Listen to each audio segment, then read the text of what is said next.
শতভাগ পবিত্র। চোখ নামো, দিল সাফ, লজ্জাস্থান হেফাজত করো, দিল সাফ।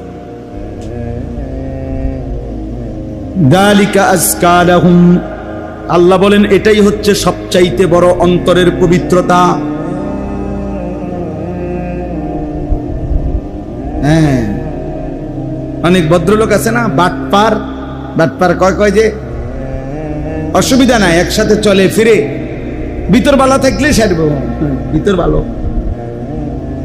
আল্লাহ বলছে চোখ হেফাজত করলে আমি আল্লাহ ভিতর ভালো করে দেব। আল্লাহ বলছে লজ্জাস্থান হেফাজত করলে আমি ভিতর ভালো করে দেব। উনি বলছে আমি দেখতে থাকি নারী, আমি মেয়ে দেখতে থাকি, মহিলার লগে একসাথে চলাফেরা করি, একত্রে চাকরি বাকরি করি, আমার ভিতর পরিষ্কার, ভিতর পরিষ্কার, ঝামেলা নাই।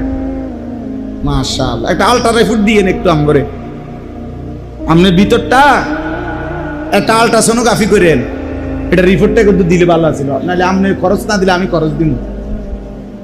আমার পরিচিত হসপিটাল আছে, লাকসামও আছে, কুমিল্লাও আছে। হ্যাঁ, নারী দেখবেন, ছবি দেখবেন, আর দিল পবিত্র থাকবে, হবে না? আল্লাহ বলছে হবে না, আল্লাহ বলছে হবে না। যালিকা আযকা লাহুম ইন্নাল্লাহা খাবীরুম বিমা ইয়াসনাউন।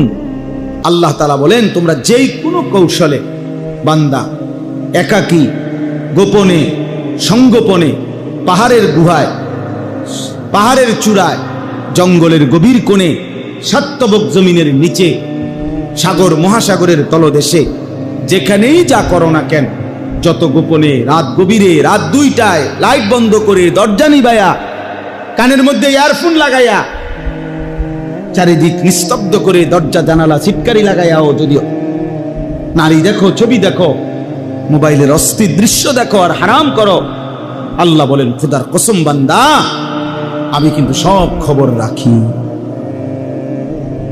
ইন্নাল্লাহা খাবীরুম বিমা ইয়াসনাউন। যখন যাই করছো, যত গোপনে, যত সংগোপনে, আল্লাহ বলেন আমি সব খবর রাখি।